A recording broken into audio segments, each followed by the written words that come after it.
আসসালামু আলাইকুম ভিউয়ার্স, এই সুন্দর প্যান কাটিং সালোয়ারের পায়ের মোহরের ডিজাইনটি আপনাদেরকে তৈরি করে দেখাবো। তো আপনারা সম্পূর্ণ ভিডিওটি না টেনে দেখবেন, ভালো লাগলে একটি সাবস্ক্রাইব করবেন। তো আমরা ডিজাইনটি করার জন্য আগে থেকে আমরা প্যান কাটিং সালোয়ার কাটিং করে রেখেছি। তো আমরা সালোয়ারের মোট মাপ নিয়ে নিব। তো আমাদের মোট মাপ রেখেছিলাম আমরা 36 ইঞ্চি। তো আমরা সালোয়ারের ডিজাইনটি করার জন্য আমরা 32.5 ইঞ্চি পরিমাণ কাপড় রেখে 3.5 ইঞ্চি পরিমাণ কাপড় এক্সট্রা কেটে নিব, কারণ মাঝখানে আমাদের ডিজাইনটুকু হবে এবং শেষে আমাদের ডিজাইনটুকু হবে। তো কাপড়টিকে আমরা কেটে নিচ্ছি। তো আমরা এই কাপড়টুকু আমরা রেখে দিব সাইডে। তো এই কাপড়টুকু আমাদের লাগবে পরবর্তীতে।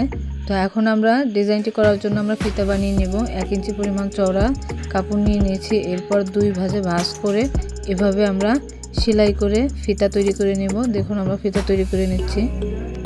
তো আমাদের ফিতাটি বানানো কমপ্লিট। তো আমাদের ফিতাটি সুন্দর করার জন্য আমরা ফিতাটির মাঝ বরাবর একটি সেলাই বসিয়ে নেব।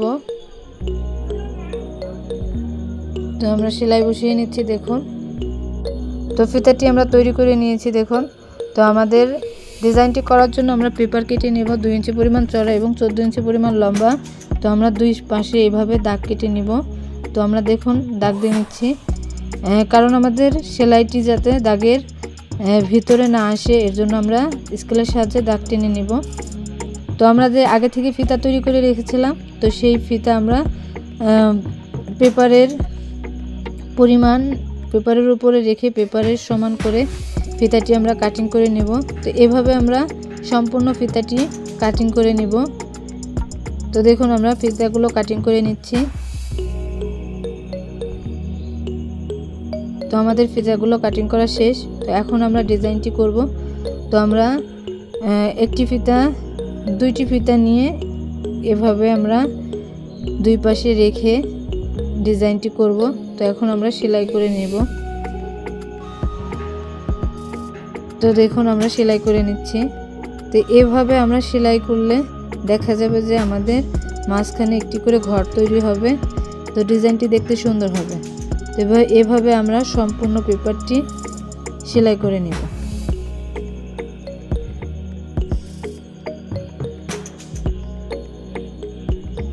তো দেখুন আমরা সম্পূর্ণ পেপারটি সেলাই করে নিয়েছি।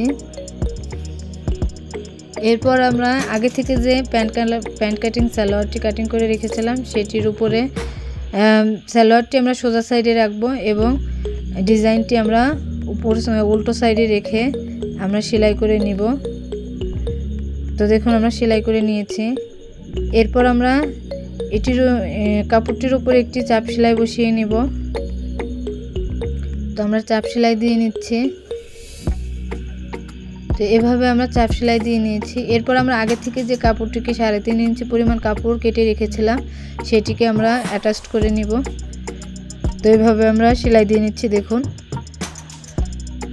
এরপর আমরা এর উপরে চাপ সেলাই বসিয়ে নিব।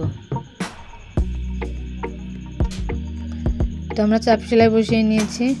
তো আমরা কুচি দেওয়ার জন্য নিচের অংশটুকু কুচি দেওয়ার জন্য আমরা 3 ইঞ্চি পরিমাণ এবং 2 ভাঁজে ভাঁজ করলে 1.5 ইঞ্চি পরিমাণ হয়। তো এই কাপড়টিকে আমরা কুচি দিয়ে নিচ্ছি। দেখুন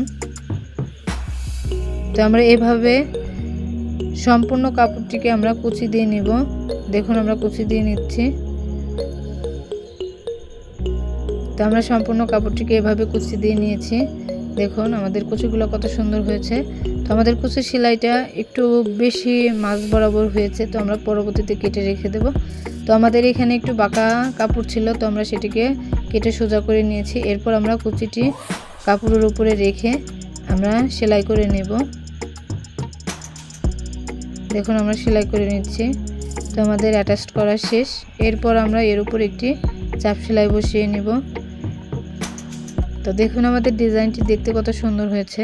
তো আমাদের বাড়তি যে কুচিটুকু ছিল সেটুকু আমরা কেটে ফেলে দিব।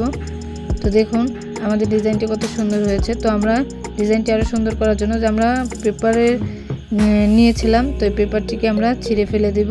তো দেখুন আমাদের ডিজাইনটি কত সুন্দর হয়েছে। ভালো লাগলে অবশ্যই একটি সাবস্ক্রাইব করবেন এবং লাইক